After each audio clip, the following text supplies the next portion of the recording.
Hey everybody, movie reviewer next door here, and I'm back with another review. And this time, I saw Darkness of Man. This is a 2024 action thriller film directed by James Cullen Bressak, and it stars Jean-Claude Van Damme, Emerson Min, Kristana Loken, Peter Jai, Sticky Fingers, and Spencer Breslin. In this film, Russell Hatch, an Interpol operative who takes on the role of father figure to Jaden, the son of an informant killed in a routine raid gone wrong.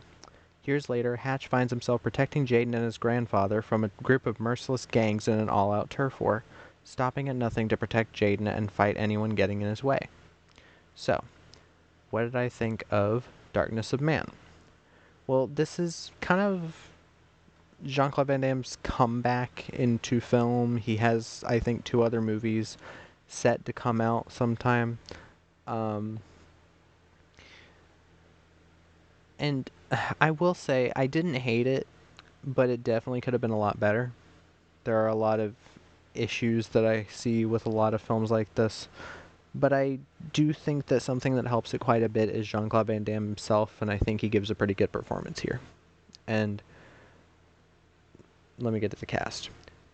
Again, Jean-Claude Van Damme is Russell Hatch. I think he gives a pretty great performance. I think this is one of his better performances, like acting-wise, like dramatically, because I don't think he's a bad actor. I just think that the fact that most of what he does is are like action movies first and foremost and not dramas. He doesn't get to flex his acting chops that often, but I do think he has the ability to be a pretty good actor. Emerson Min plays Jaden, the kid he's sent to look after. I think he was decent. He has his moments where he stumbles, but for the most part, I think he works as this character. Sorry, I'm adjusting a lot. Kristana Loken plays Claire, who is Russell's kind of girlfriend, kind of a girl he's been seeing. Not really much of a relationship, really. It becomes more as the film goes on. Kristana Loken is an actress that I've seen in plenty of films. Terminator 3, she was in SWAT Firefight for literally like. She got billed on the poster of that movie and in the credits, and she's in maybe a minute of it. Um, she was in. What else? She's in something else that I've seen. Oh, yeah, Repeater, which wasn't a bad film. I'd say I enjoyed Repeater more than this. But I like her as an actress. She still looks beautiful. Um, she really works in this role. She gives a pretty good performance as well. Peter Jai plays Dae-hyun. He's basically our villain of the film. Um, I wasn't super big on him. He is definitely a bit of a low point for this film. He's not that threatening. He's very over the top and in a bad way. Sticky Fingers plays Yates, an old, I think, operative friend of Jean-Claude Van Damme's character. I have never seen Sticky Fingers in anything. I know that he's known for being a rapper, and he has a song at the end of the film called Darkness of Man that is fucking terrible. I like rap music when it's done well and it's not annoying. It is horrific to listen to. The director also did a song too, which I wasn't huge on, but it was better than that. Um, yeah, yeah, he was Blade in the TV show, which whatever.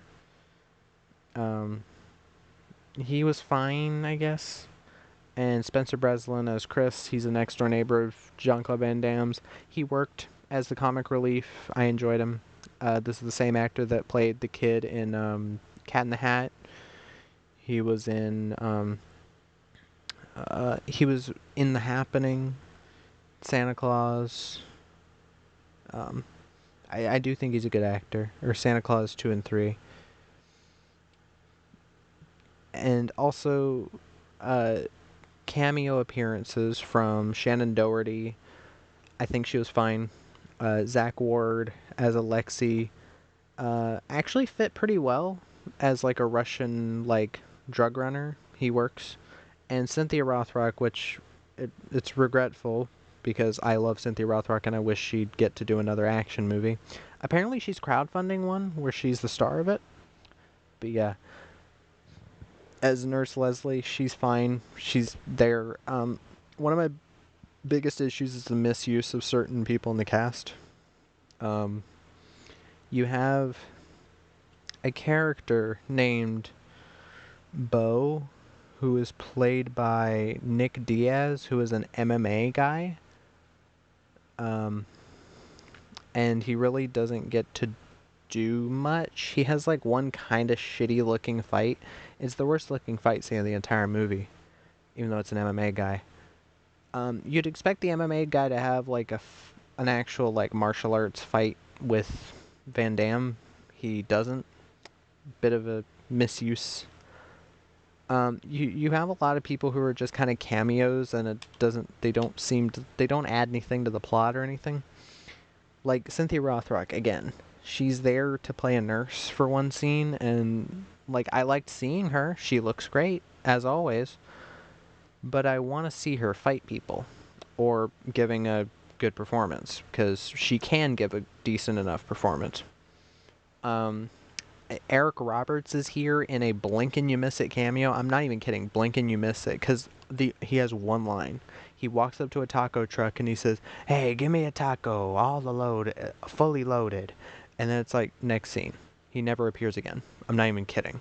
He's not like a comedy character that pops up every so often. He's literally there for one little bit, which is so weird.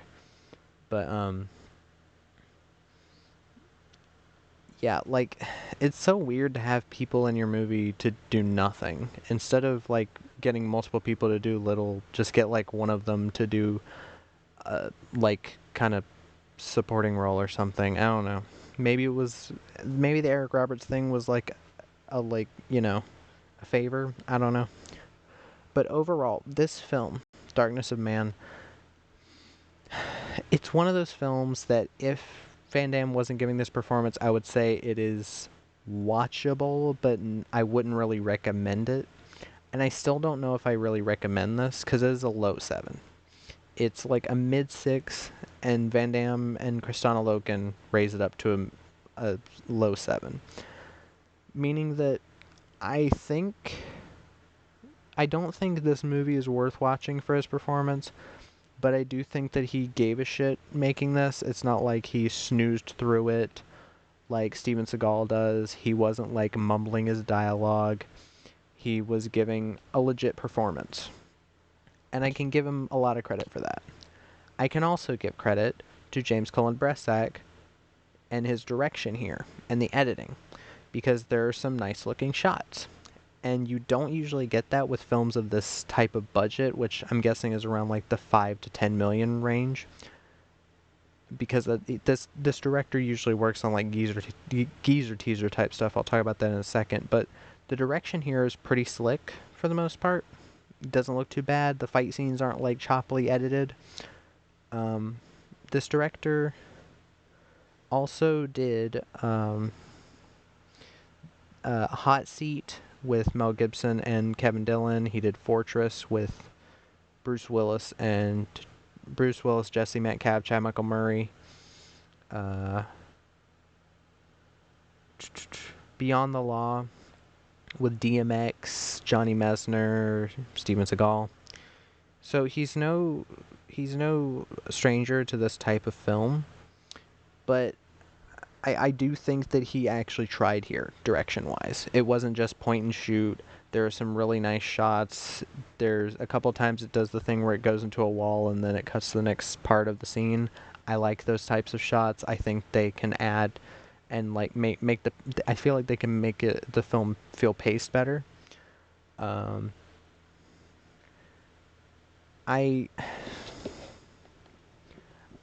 can't really think of a lot of acting in this that made me like want to rip my hair out, because usually in movies like this you have a lot of people like Diaz or whatever the fuck, the MMA guy was not great. I'll just say that right there, which is why as soon as he started talking, I was thinking, oh shit, this guy's like MMA or something.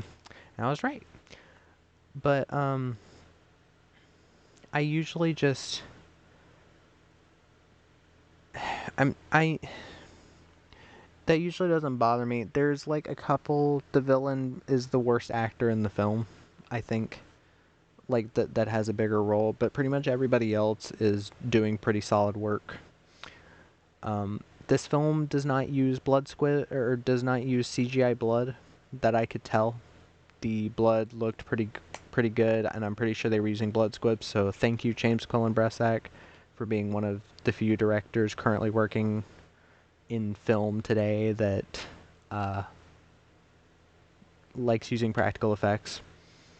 The action scenes, while not amazing, I did find one of them pretty memorable. There's a fight scene where the camera is only inside of the car. Um, like they drive into a place and Van Damme has to fight these two guys off, and um, the camera's like swinging over to wherever they like walk, and the fight is pretty fluid. I think there's some stunt doubling going on at certain points. I couldn't really catch it. I'm not amazing at catching that type of detail. But for the most part, it didn't like take me out of it. I thought it worked well. Um, yeah, an entertaining fight. Some cool shit happening during it. Spencer Breslin and Emerson Min reacting in a pretty funny way. Um, I like that this film has a consistent tone for the most part. It's definitely trying to be a bit more dramatic than your normal like direct-to-video action movie. It's going for a tone that you don't see in a lot of them. It's kind of neo-noir, but not to the point where it becomes tedious. Um, but it also has those bits of let up with Spencer Breslin's character and scenes like that. The fight scenes don't feel depressing. They feel pretty fun. But if I have to, I'm going to go into cons. The runtime. This film is almost an hour and 50 minutes. This story does not need to be told in that. It needs, at the most, an hour and a half. You could cut out a lot of wandering shots. That is one thing this film does do a little bit too often. The wandering shots, a shot will stay on a character walking for a bit too long, and I'm like, we don't need to see this. There's also, again, the villain played by Peter J. is not amazing. He's not been in a lot of films. It kind of shows in his performance.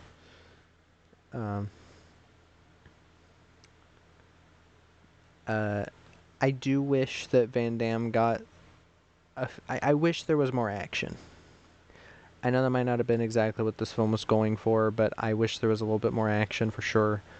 More fights between JCVD and people, maybe a couple extra shootouts. Because the one shootout that I remember is kind of the worst action scene of the movie, even though it's well done for the most part. Or, well done, like, with blood squibs and everything.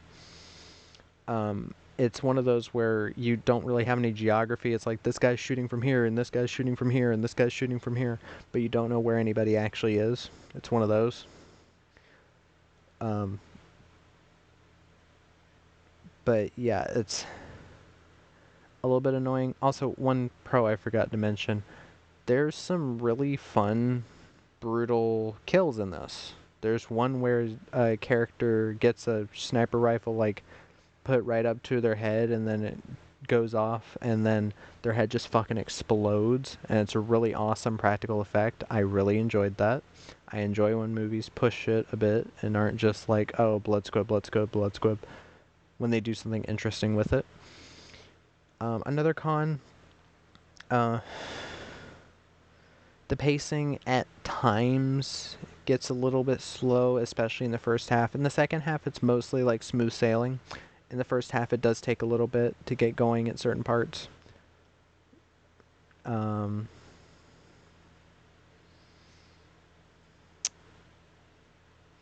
say the story works, but it could have used a bit of spicing up. It does feel like your kind of generic direct-to-video action movie story. I saw some people comparing this to Leon. I really wouldn't say that. I don't even think it's going for the tone of Leon, but and some people said John Wick. Like, stop comparing everything to John Wick. It's so fucking infuriating. But yeah, like overall, this movie, I wouldn't say it's like a bad movie, but I would say it's definitely an unspecial movie, and I hope the other Jean-Claude Van Damme movies that are set to come out, even though I'm pretty sure he said he was going to stop being in action movies, but like after The Last Mercenary. But yeah, I hope the best for him. I hope he doesn't have any health conditions like Dolph does. Um, but yeah, like this movie is okay, and his performance, him and Kristanna Loken are so good that I'm like, okay, seven, like low seven. So like, if you're okay with this era of Jean-Claude Van Damme, I'd say maybe go for it. But still, it's not like high recommend. But yeah, that was my review of Darkness of Man. If you have any recommendations, put them down in the comments down below. If you've seen the film and want to let me know your thoughts, put them down there as well. And movie reviewer next door.